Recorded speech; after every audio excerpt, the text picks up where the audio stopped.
Solomon and James were the wingers that got us up into the Premier League, but this Leeds fan here says Noto is the answer in the Premier League. Welcome back to Where Whites Walk. It is 20 minutes of Leeds United chat. We've got Chris, Jacob, and, delighted for the first time making his debut, we have Sam Thompson with us. How are you, Sam?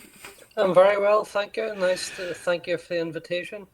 No, thank you for joining us. We're, of course, recording this and looking back on the West Ham win on Friday night. And we're asking the big question, of course, from that game now, what wingers are the best for this Leeds side? Which question is puzzling nearly all Leeds fans. We're also asking the team to put up their October Player of the Month. And because it's Halloween, we're also having a chat about what's the worst ever Leeds game you've had to sit through. What's the horror result that you've had to... So thinking caps on for that as we discuss that at the end of the show. Right, Chris, let's kick off then with that West Ham result.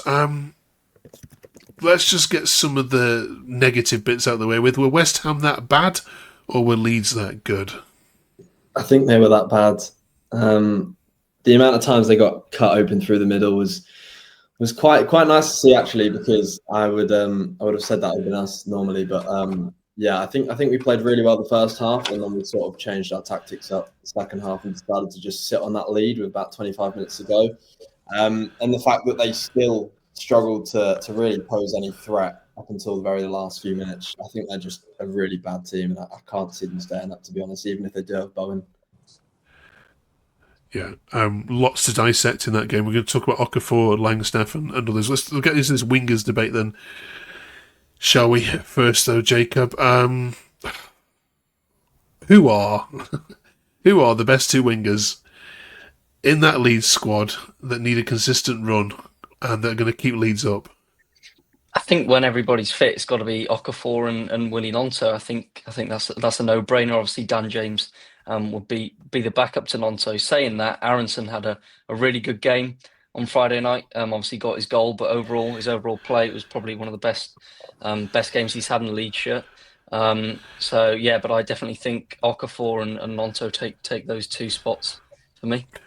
We'll come back to Okafor in a minute and discuss about his injury record. Sam, just on Aronson, if that's okay to come to you on. Yeah. On this point. This tweet here says he was outstanding against Bournemouth, he was good against Spurs, he was poor against Burnley after thousands of miles away on international duty, and he was brilliant again against West Ham. Maybe the keyboard warriors need to leave him alone. He's an absolutely top lad. Does he deserve more credit than what he gets from Leeds fans, Aronson? Probably. First of all, I'm not entirely sure if he's a winger in the same sense that James or Gnonto would be. I think that he's picked for his off-the-ball work. He does a hell of a lot of running about. You can't fault his effort, the decision-making, final ball, finishing. Let's face it, has left a lot to be desired. I was quite happy to see him score on Friday night because he has been getting a fair amount of stick. And that's all down to him, bugging out after we're relegated, as did Harrison. It's debatable whether those two thought they were too good to play in the Championship, but I think the jury's out on that. To me at best, they're both fringe players. I could see a job for Aronson, maybe last 20 minutes, the add a bit of energy, particularly if we're winning, to sort of chase people down. But he's a strange sort of role. He's not an out-and-out winger. He's not a number 10. He's not really a conventional midfielder. That's really a question for Daniel Farke, I think. Yeah. Cheers for that, Sam. Jumping back to Okafor just a second, Chris. This tweet came through, which I want to get your opinions on. Isaac Johnson says, Okafor barely played 600 minutes last season for his previous club. He's already past 400 minutes for Leeds. 2 injuries inside the first 8 games now for the winger. It's not a blame game, but the balance of pushing limits versus overdoing it is not quite right yet from both parties. Other fans were saying, well, it's just like the 49ers to sign injury-laden players. They've actually done it for the American football sides as well. It's something which they do regularly. Where do you stand on him? Have you signed a croc? I don't think so. I think, well, firstly, I've been really impressed with him this season. I think he makes an impact. And I know he gets a lot of criticism for losing the ball, but I think he's really good going forward. And you saw that again against West Ham. Yeah, he's had a couple of injuries already, but they've not been long term. I think he's only missed a few games overall. And I suppose when you have 2 years when you don't really play a lot of football and you are injured, it takes a bit of time. And I think, they're obviously managing his minutes. And I think, in my head, I'd like to see him play more because it means less Jack Harrison. But obviously, I also understand when he comes off, and I hope that he came off the other day because he was just rested rather than injured. Do you agree, Sam? Yeah, I was worried about that when he came off. And I think as a case 2-0, Fark maybe thought the game was won, took him off as a precaution. He's a class act. I think he'll only get better as he gets more minutes. Him and Goodmanson, to me, are the standout signings of the summer so far. The rest of them, I think the jury's out on. Yeah. Let's talk about Longstaff as well, Jacob, before we look at the wider team issues. LUFC data says there's been no Premier League players created more big chances this season than Sean Longstaff in 5. Yeah, some stat that, isn't it, as well? Yeah. Have you been surprised just how good he's been? I have. I thought Tanaka would have that, or Tanaka or Stack would have that midfield place nailed down, but he's come in and been brilliant. You can see, that goal against Bournemouth he scored, just breaking up the play. His home debut against Newcastle in the starting 11. He was just superb. Like I said, breaks up the play really well, really good on the transition, gets us forward, and he's just an experienced Premier League player. About the performance overall, Dan, Chris, some people were quite mixed on it. Gaz says it was a big win, but that was poor enough performance. Leeds have been the better team this season and played well, and either lost or drawn. So it's nice to get the win when we don't play well. We still deserve the win though overall. Do you agree about the performance, that it wasn't as good as you've played in other games and still lost? I think the reason people are thinking that is because the last 20 minutes we just allowed West Ham to dominate us, and it was just attack. And I think that's purely because of a change of tactics. For example, we brought Gruev on, who I don't believe should be playing in that type of game. I mean, if you want to see the game out, bring another defender on. Don't bring a midfielder on, and then you lose that control as well. I think 65 minutes of that game, we were very good. And I think it was just the same as what we've been putting out this season, but we've seen it so many times where we concede late on because we are just trying to defend it. And then you look at Sunderland against Chelsea, who, they go 1-1, and you'd think if that was Leeds, we'd be sitting back and defending that, and they go up the other end and score a winner. So, I mean, I think it's all tactics really, and I can't really fault the players for it. Yeah. Just on the league in general, Sam, I mean, this is the weekend that Sunderland, Burnley and Leeds have all picked up 3 points, indicating to many that, look, this is the strongest 3 that have come up combined in terms of points that the league has had historically. Why do you think that is? Why are we seeing the Championship sides do so well this season? Is the Premier League getting poorer, or is the Championship getting stronger? No, I think it's just the case the past 2 seasons we had 6 pretty awful teams got promoted, to be honest. We were far and away better than Southampton the season before, but they managed to do us in 3 games, and they got through.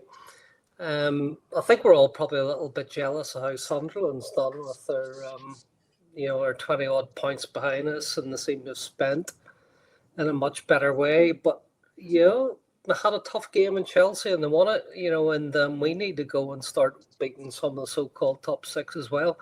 No, I think that there's been a lot of weak teams in the bottom half of that in the Premier League. I think certainly the top 5 or 6 are a class above, but I think really from about 9th downwards, there's a lot of teams that aren't an awful lot better than the top 3 or 4 in the Championship. Yep, I agree with that. Jacob, you agree? Yeah, absolutely. I think I'm a bit disappointed with how we kind of recruited, but I'm not going to complain about where we are in the league. Obviously, Sunderland are absolutely flying. Burnley as well, managing to grind out a couple of wins like today. That mentality of not sitting back for the draw, going for it. Wolves came back from obviously 2 goals down, but Burnley, Burnley were having none of it. And it's just kind of the mentality this season, I think, for the promoted sides to, win those games. And especially at home, that's where our form's going to be most important, is our home form. Yeah, absolutely. Right, let's move on then to from the West Ham game. Then October's now done, Chris, so we're heading into a new month. So October Player of the Month time, if that's okay. Who should get the award from the club? Probably, I think, Longstaff. I think you could argue a player like Goodmanson as well, who's gone a little bit under the radar. But I think Longstaff's been very good, very strong, and I don't think he's really put a foot wrong. And you see that when he's holding his place down, when you've got others that a lot of other people would have thought would have been guaranteed starting 11. So, yeah, good show, Jacob. Yeah, Longstaff or I think Rodon for me as well. Just consistent. Unfortunate, obviously, with some of the goals that we have conceded, but I think for us, for the past 3 seasons, he's been, one of the first names in the starting 11, and obviously getting his goal the other night as well. Just buzzing for him. Super. Sam, you agree? I'd go for Joe Rodon. Longstaff has been very good in some games, but like most of the midfield tends to have too many off games. Rodon's been 80-90% every game, very rarely makes a howler, and now he's adding goals to his game. Like he's got to be our joint top scorer. He's the centre back. Okay. Yeah. Brill. Quick word on DCL, Chris, before we move on from the West Ham game completely. if he could score goals, he'd be amazing. Agreed. Okay. Right.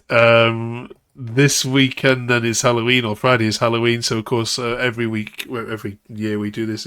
We ask the question about horror shows. There's been quite a few for Leeds over the years. But what's the worst ever game you've attended where you've just wanted the 90 minutes to be up? Let us know in the comments below. Jacob, obviously you're quite young, so I don't expect you to go back in much further than that, but can you remember a game where you've just wanted to get home and forget all about it? I mean, I think after the full-time whistle went at the playoff final a few years ago, I just wanted to get on the train home and not speak to anybody. Obviously, it wasn't the most, lively game, or the scoreline wasn't massive, but God, yeah, it's just heartbreaking. So, yeah, that one for me. Okay, Chris. I think for me was the 22-23 season. We were 1-0 up just going into half-time against Crystal Palace, and then it all went wrong. And then I was there the following week as well against Liverpool, and we shipped in 11 goals in 1.5 games, and it was pretty much confirmed we were going to be going down. I just did not want to be there. Okay. Sam, we've dropped this on you, so apologies. But can you remember any time when you've wanted the ground to swallow you up? I've been lucky enough not to be there when we've been absolutely thrashed. I think maybe the most despairing game was Bielsa's first season when we played Sheffield United at home, and we murdered them. I remember Tyler Roberts hit the bar, and then we ended up. Kiko Casilla got sent off, and then the usual sucker punch, and I think we lost that 1-0, and it was pouring rain, horrible day. And I remember leaving it, that's it, we're not getting promoted this year. That was one we really needed to win. We should have won, but typical Leeds United, we couldn't score when we needed to. The other team had one attack and they put it in. These are all good shouts, aren't they? Let us. Let it. I remember that. I remember the Crystal Palace Liverpool and Chris described. Not even as a Leeds fan. Right, in the comments then, what else have they forgotten? What's the worst time you ever had as a Leeds fan. Thank you all for that. Finally, this week then, for Chris and Jacob. Anyway, Sam, join in if you can. We have over the last couple of weeks been doing the A to Z of Leeds United. What we do here is one player per entry of each letter of the alphabet. We had Bielsa in for B just about before Jacob remembered him. C, who I forgot last week who we had in for C. Jacob, you'll remind me in a minute. But we're now up to Liam Cooper, I think. Oh, Liam Cooper, of course it was. Remember, Yeah. So now we're looking for players with a surname beginning with D that need to go in this A to Z book. Jacob, who did you have as a representation this week? Stuart Dallas. Okay. Stuart Dallas for me, I think. So unfortunate that he had to retire when he did. But brilliant for us under Bielsa, brilliant in the Premier League. And he's a club ambassador now, so at least he's still around. Super. Good shout. Chris? Yeah, it would have been the same for me. I think you give a special shout out to Court as well, but I wasn't old enough to sort of remember those times, at least. So for me, it's got to be Dallas in my lifetime. Okay, bro. Sam, you don't have to join in this one because we've just sprung it on you, but any players spring to mind? My memory goes back a bit further than these two guys. Tony Dorigo, best left back we've ever had. Fast as lightning. Steady, very rarely let us down. Now does the Leeds TV. Got to be him. Okay, there's some good shouts in there. Then yeah, we'll have to go with yours, Sam. I think there. We'll have to go with that one. Brilliant, right? They found it really easy so far. Of course, next week, as we look back at, is it Brighton next week? Remind me. Yeah, the Brighton game, we will be looking at the letter E, which is obviously not so difficult in terms of players, but you might, I'm guessing, going to stick Ellen Road in there. So we'll give you Ellen Road, but we're looking for a player beginning with E as well. Right, thank you very much, all three of you. Brilliant debut. Thank you very much, Sam. We will catch all three of you hopefully again shortly, but certainly tune in next week as we chat about Brighton. And we look forward, of course, to the next international break. See you then.